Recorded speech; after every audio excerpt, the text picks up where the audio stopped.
Bonjour à tous. Aujourd'hui, je voudrais vous parler de Paul Alexander. Paul Alexander, en 1952, est un garçon de 6 ans et demi. Comme tous les garçons de son âge, il est plein d'énergie, plein de vie, plein d'espoir et plein d'avenir. Dans cette même année de 1952, la poliomyélite bat son plein, un peu comme la pandémie de la coronavirus en 2020 et 2021 bat son plein à elle. En 1952 donc, précisément dans le mois de juillet 1952, un jour de juillet 1952, Paul Alexander est frappé par la poliomyélite. Ce garçon plein de vie, plein de dynamisme, plein d'énergie, voit d'abord la poliomyélite s'attaquer à ses orteils, ensuite à ses jambes, ses cuisses, son thorax et même son cou. Dans cette paralysie progressive, mais sans merci, Paul Alexander se retrouve, même avec ses poumons quasiment paralysés, incapable de fonctionner et développe rapidement des difficultés à respirer. Ce jour-là, les parents de Paul Alexander courent, foncent aux urgences à l'hôpital pour tenter de sauver la vie de Paul Alexander des mains de la poliomyélite sans merci. Une fois à l'hôpital, les médecins déclarent, Paul Alexander décédé face aux difficultés respiratoires auxquelles il fait face. Mais un peu comme si, à un moment donné, Dieu voulait donner une autre chance à Paul Alexander, se trouve là de passage un autre médecin qui pense pouvoir renverser la situation, qui pense pouvoir retourner le sort, qui pense pouvoir arrêter ce coup de massue du destin qui tente d'ôter à Paul Alexander la vie. Il pense qu'il est possible de maintenir la vie, le souffle de vie dans les poumons de Paul Alexander. Il prend donc Paul Alexander, part au niveau supérieur de l'hôpital, procède là-bas à une opération médicale qu'on appelle la trachéotomie, expression très compliquée qui veut simplement dire une tentative de faire respirer artificiellement la personne qui est sur le point d'arrêter de respirer. Le médecin donc réussit, par un coup de génie, à freiner le sort qui tentait d'ôter à Paul Alexander la vie. Paul Alexander se retrouve donc sous respiration artificielle à partir d'une bouteille d'oxygène.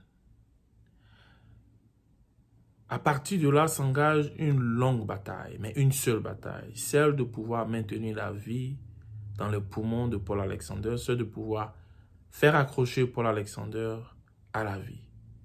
Le garçon qui entre à 6 ans et demi dans l'hôpital ce jour-là va passer 18 longs mois à l'hôpital. Il sortira lorsqu'il aura déjà 8 ans. Paul Alexander sort de l'hôpital complètement paralysé des pieds jusqu'au cou. Les seuls organes qui sur lui continuaient de fonctionner sans paralysie sont les organes au niveau de la tête. Paul Alexander sort donc de l'hôpital après y avoir passé 18 mois. Mais la descente, je dirais, aux enfers n'est pas terminée pour Paul Alexander. Sa vie n'est plus jamais comme avant. Il perd tous ses amis. Il retrouve même certains amis en train de se moquer de lui. En plus de cela, Paul Alexander n'a plus accès à l'école. Il n'a plus accès même à son église en raison de sa paralysie. L'histoire aurait pu simplement s'arrêter là. Un peu comme l'histoire de la plupart des gens handicapés de la vie, tant physiquement que mentalement ou socialement. La plupart des handicapés, dis-je, finissent par baisser les bras face aux difficultés de la vie et à rester au bord de la route de cette vie ici-bas sur terre. Mais Paul Alexander refuse ce triste et atroce destin. Il décide d'engager une longue bataille contre la poliomyélite, contre le désespoir, contre le découragement. Paul Alexander décide de ne pas baisser les bras, mais plutôt de les tenir levés au sens figuré de la chose. Paul Alexander décide de reprendre l'école. Complètement paralysé, il décide de reprendre l'école. Il fait le primaire, mais il fait aussi le secondaire jusqu'à même obtenir son bac américain. Il fait tout ce cursus, le primaire et le secondaire, en écrivant avec un stylo à partir de sa bouche. Paul Alexander, à la fin de son cursus au lycée, finit par obtenir son bac. L'histoire aurait pu juste s'arrêter là. Nous aurions bien entendu applaudi de nos deux mains. Nous aurions pu lui dire, pour la situation dans laquelle tu es, complètement paralysé des pieds au cou, s'être battu pendant des années contre les moqueries, les railleries, sans amis, sans vie sociale, et finalement obtenir son bac américain. Paul Alexander, bravo, tu peux alors t'arrêter. Mais bien entendu, c'est très mal connaître Paul Alexander. Paul Alexander n'attend pas à s'arrêter en si bon chemin. Il décide d'entamer des études universitaires. Mais voilà, l'université, pendant 3 longues années, va tenter de convaincre Paul Alexander qu'il lui est impossible, en raison de son handicap, en raison de sa paralysie totale, en raison de son incapacité d'utiliser même ses mains, qu'il lui est impossible, dis-je, de faire des études universitaires. Mais Paul Alexander a réussi à faire face à la poliomyélite. C'est avec cette même force de caractère qu'il finira par convaincre au bout de 3 ans l'université qu'il est capable de faire des études universitaires de droit, y compris en écrivant avec un stylo dans la bouche. Paul Alexander finit donc au bout de 3 ans après son bac à être accepté à l'université pour des études de droit.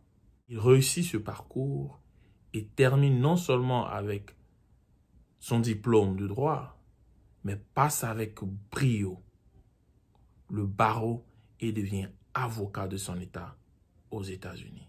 Paul Alexander a réussi à faire ce qui était totalement illogique et totalement impossible. C'est-à-dire refuser de baisser les bras lorsque vous êtes tant physiquement que socialement paralysé. Cette belle histoire de Paul Alexander a même été confinée dans un livre écrit de la bouche de Paul Alexander. Et j'ai même acheté ce livre. La prochaine fois que vous aurez envie de vous décourager en 2021 face aux difficultés de votre vie, pensez à Paul Alexander. Bonsoir chez vous.